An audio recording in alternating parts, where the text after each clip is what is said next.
She stood holding her sister who lay collapsed and seizing on the ground. She needed to go get help, but in all honesty, she was too scared to move for fear that the dark cloaked creature might leap back and breathe its fiery breath on her as well, leaving them both helpless to the monster's ravenous bidding. But before we begin, if you love cryptids and want to learn the full story, both the legends and the facts delivered as a narrative story, then this guided tour is for you. Leap on over and tap that subscribe, like, or review button, depending on where you watch or listen. Now, grab your cloak and get ready. The tour is about to start. I'm Cody, and you're touring cryptids across the Atlas.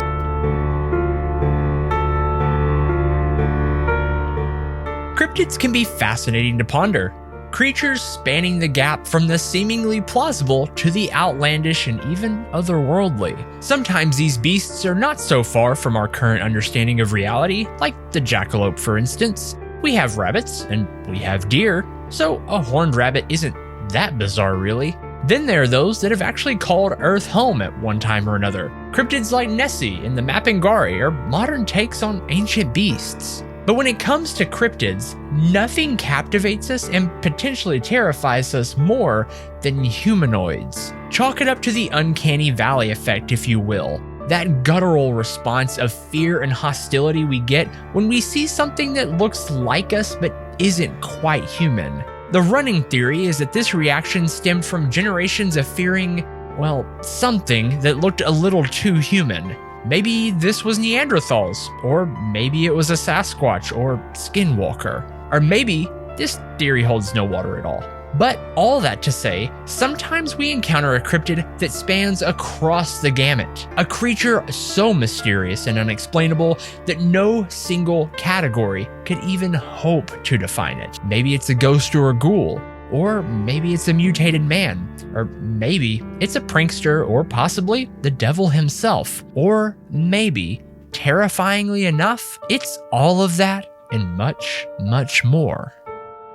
She was passing through Clapham Common late one evening after spending the day with her parents when something leapt into her path. As Mary Stephens passed by that dark alley, someone, or rather thing, seized the opportunity. After all, she was young, beautiful, and most importantly, she was alone. He looked human, but no man can jump the way he jumped. As Mary stumbled back, shocked at this figure that descended from almost above, she soon realized that whatever this was wanted more than just to startle her. The man-like figure sprung forward, wrapping his tight arms around Mary, immobilizing her on the spot. He then bent down and began to kiss her face. Mary pushed back, trying to pry her attacker off, but the more she pulled, the more he dug in his cold, corpse-like claws.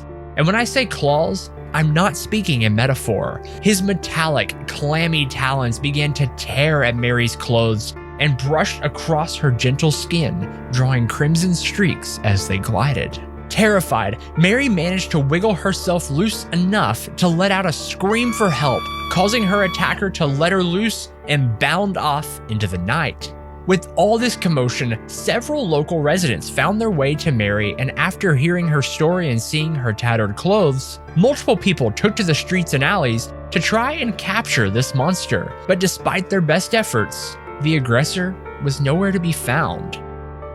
As the next day carried on, folks began to put the evening's events behind them, but the following night would create a stir that would become hard to forget. Just a few blocks from Mary's home, a carriage was traveling along the road when a man quite literally leapt out in front of them.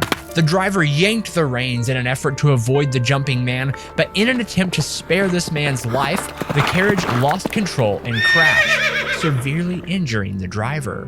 Then, after watching the damages that his reckless behavior had caused, the jumping man began cackling in a high-pitched, otherworldly tone. He then ran and effortlessly hopped over a neighboring 2.7 meter or 9-foot tall building and faded from sight, his hysterical laughter still echoing as it faded away.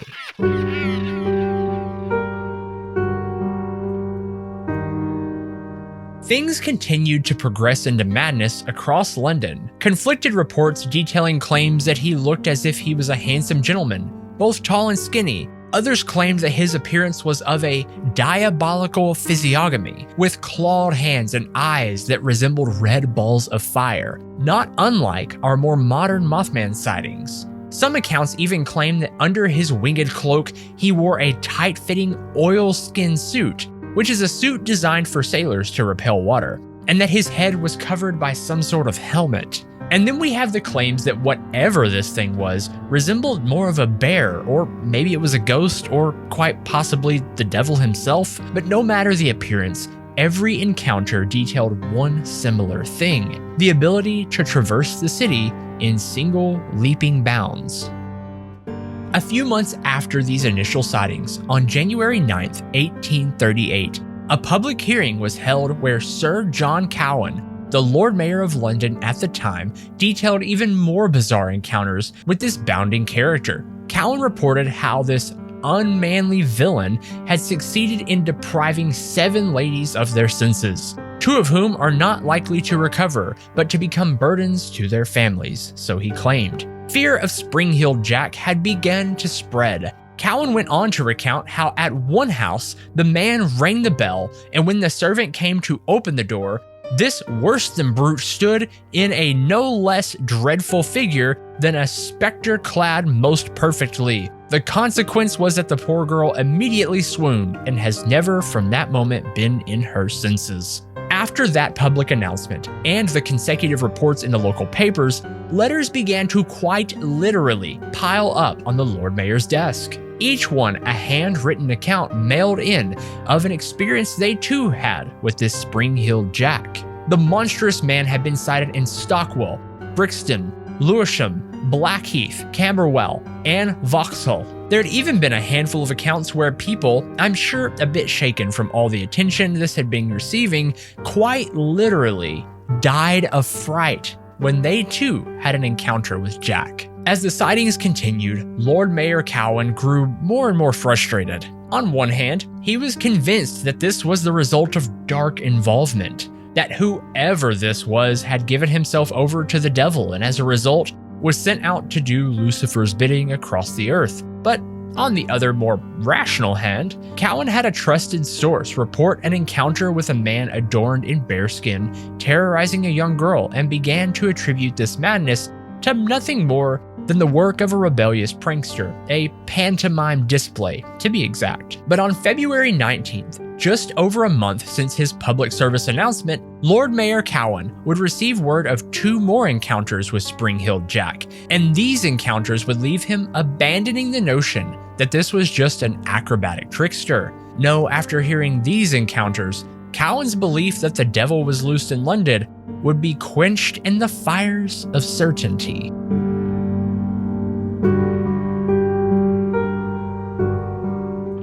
When the authorities began beating on her door, she rushed to answer. Jane Allisup heard the knocking that evening on the door of her father's home. When she answered, a tall man dressed in a long dark cloak introduced himself as a police officer and then hastily asked for a light, as he believed he had just captured the elusive Spring-Heeled Jack just a few paces away on the street. But when Jane turned and grabbed a lit candle and then stepped outside to hand it to the man, he hastily threw off his cloak and began to laugh in a high-pitched, maniacal tone. She later recounted how he, and I quote, presented a most hideous and frightful appearance. His body was covered in what appeared to be an oilskin jumpsuit and his head covered by a helmet, but under that lay the flesh of a hideous monster. His eyes were piercing red and glowing, and his hands were adorned with claws where his fingers should have been. But that wasn't the most frightening part of this encounter,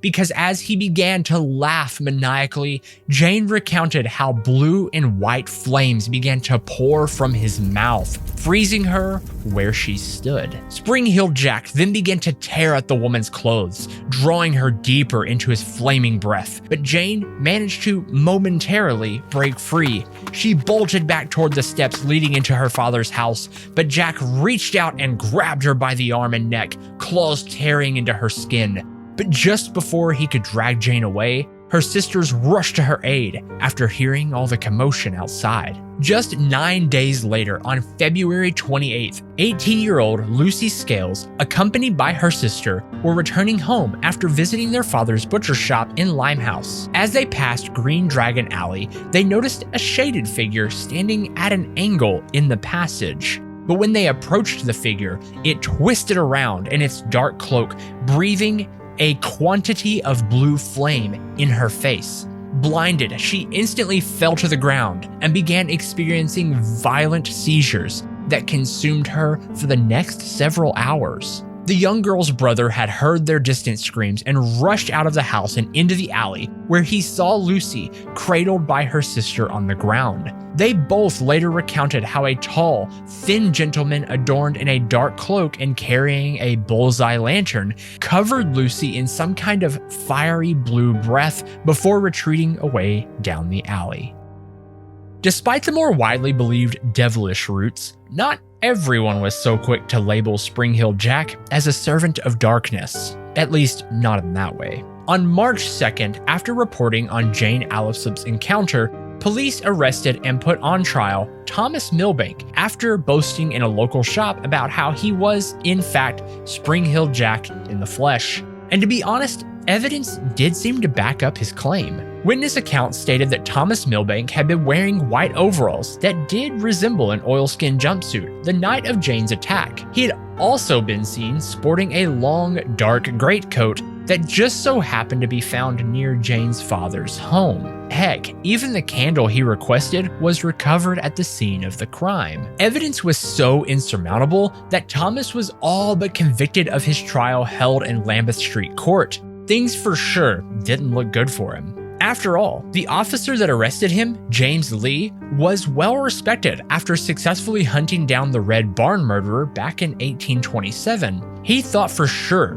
this was the guy. Couple that with the cloak and the candle found at the scene, as well as Thomas's blatant confession, and well, it looks like we found our Jack. But Thomas would end up not being found guilty. How, you might ask? Well, it was on a bit of a technicality, really. You see, Jane Allsop swore on oath that whoever attacked her had, in fact, breathed fire, and, well, not surprisingly, Thomas openly admitted that fire breathing was not a skill he possessed.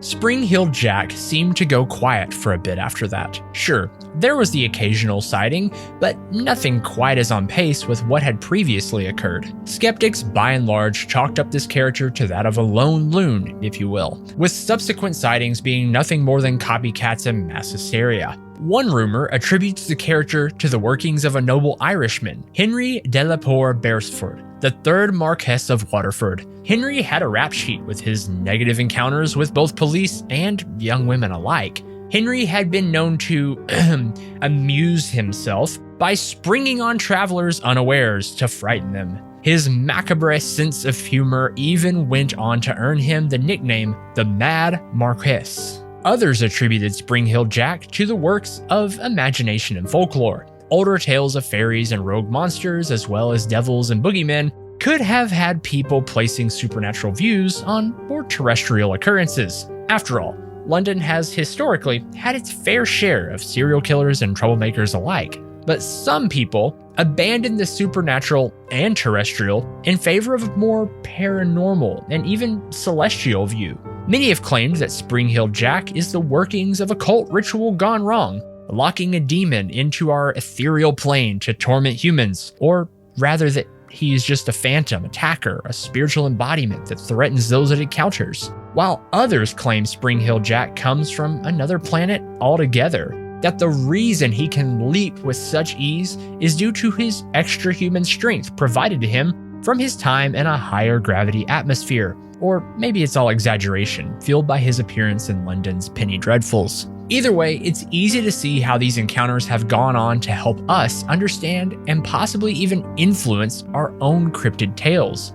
Big glowing red eyes, cloaked and tall stature, devilish features, sounds a lot like the Mothman, the Jersey Devil, and even Indrid Cold. Or maybe these more modern cryptid sightings are one and the same creature. Maybe they're a whole lot more alike than we really care to realize. Cryptid culture obviously has a huge influence on the way we view the world. It's almost comforting to take odd occurrences like men terrorizing young women and twist it into tales that seem outside of our control. No one likes killers or vandals roaming the streets, but when it's beyond our conceived reality, well, we might be in danger, but at least we can't feel guilty about having not done anything to stop it. And on the other hand, sometimes these things that we can't explain inspire us to push our narrative further. Dark shadows and dank alleyways become inspirations for social reform, justice, and safety. I mean, I can't help but draw similarities between the helmet-clad, cloak-jumping, caped men to that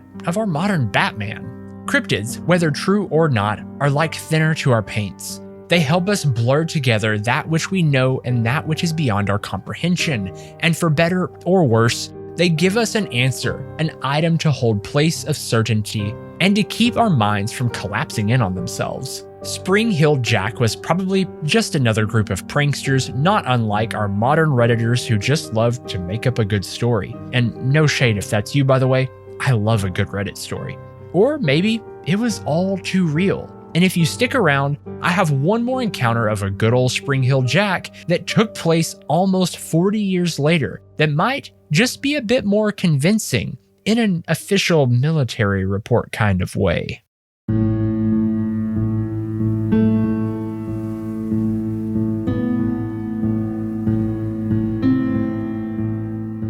As the 1870s rolled around, numerous sightings of specters and ghosts began to propagate headlines once again. And on more than one occasion, people began drawing comparisons from these ghouls to those Spring Hill Jack encounters decades prior. But in August of 1877, those comparisons would get a bit more substantial. A sentry on duty at the North Camp of Aldershot Garrison had noticed something off in the distant night. One of the soldiers noticed the figure began to approach from the shadows. When he verbally ordered the shadow man to stop, it began to approach even faster. Within moments, the figure leapt from the darkness directly to the troop's side, where it then pulled out its clawed hand and began to slap the man across the face numerous times in a joking, prankster-ish sort of way. I think the sound effects in the background give you a good idea of what I mean. One of the other guards hastily opened fire on the creature, but the bullets just hit and dropped straight to the ground. The creature then turned and leapt away, bouncing off into the darkness, laughing in a high-pitched, hysterical tone as it disappeared into the night. If you love cryptids and want to learn even more about the creatures we just talked about, find us on TikTok or Instagram. Just search username @TheCryptidAtlas. By the way, the episode you just witnessed is both a podcast and YouTube video, so whichever format you prefer, we have you covered. Also, check out our interactive cryptid map to browse the globe and learn about cryptids from your favorite areas. Every single episode we make adds another pin to our map. You can find our social channels, the map, and more at thecryptidatlas.com. And when you find us, be sure to tap that follow button and get in on the action by dropping a comment on our recent videos. If you enjoy this show, consider sharing it on with a friend. And if you listen on Apple or Spotify, consider leaving an honest review to help other listeners know what to expect. Thanks for touring cryptids across the Atlas. Until next time, keep your eyes open. You never know what you might see just on the edge of the road.